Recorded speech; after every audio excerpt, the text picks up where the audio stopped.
And so, what sets our approach apart from others?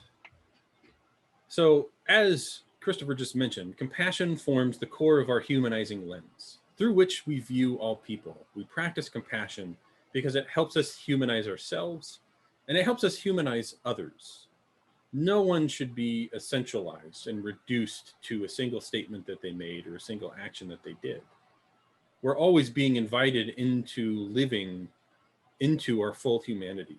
And we see compassion as the key to allowing us to do that. And so we refuse to dehumanize ourselves and others. At its core, at its most basic essence, I guess, racism is about dehumanizing. That's fundamentally what it's about. And so we refuse to dehumanize ourselves and others. And compassion is the way that we practice that. We also take a long living look at the reality of racism, race and racism, I should say. So what do we mean by this? A long look.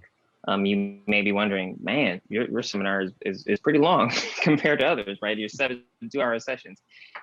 It is, and we're going to say a little bit more about that at the end. But one way we always like to help people understand is, we're living in a time where, we're asking people to invest roughly 30 hours of their life, right, in this moment of their life, to learn about, roughly 350 years of structural evil.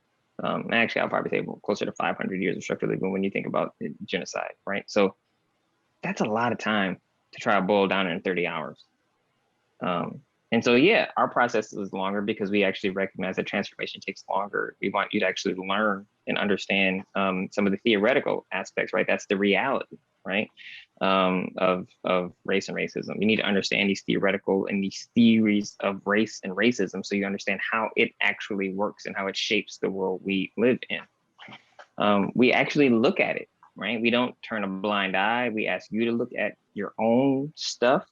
We share stories about our stuff. We watch videos about others people's, and by stuff, I'm talking about the racialized reactions, right, or parts. We actually really engage it. And loving, again, we do this through the lens of compassion. We're not trying to dehumanize anyone or call anyone out. We recognize that we all come to this in a ways in which we've all done things that are racist because of the society that we live in. That's our starting point. That's our assumption. And then we try and start where people are. So we honor the fact that learning about racism is a process and that we all go through it in our own way. We have to be allowed to honor our own experiences and the trauma that comes with racism. And our seminar ramps up pretty quickly, but throughout we make space to learn. And we provide the tools and the skills and the practices to learn this difficult material. We try and honor the humanness within everyone.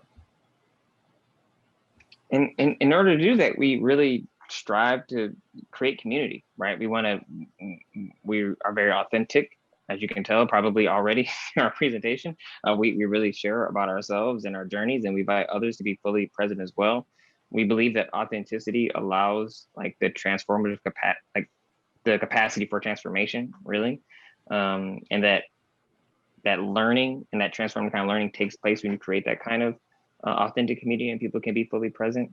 And so as best as we can within the time frame that we have, we really want to help people tend to the parts of them the stuff that comes up, the reactive parts, so that they might be able to actually learn and grow and be able to apply these kind of concepts back into the world as they do go back into their workplaces and to go back to the world, or even within themselves in their own homes. And so, as we've mentioned throughout, one more time, we acknowledge the difficult feelings that accompany learning and unlearning about race and racism. And we provide the tools to tend to those feelings. So, to be clear, we do not make white people, for example, feel guilt and shame for being white. That's not our approach. And we certainly don't make white people apologize for being white. And we don't ask that the BIPOC folks, which is Black, Indigenous, and other people of color, to relive their racial traumas as a way to teach other participants about how racism really functions in our society. These are anathema to what we do and how we practice anti-racism.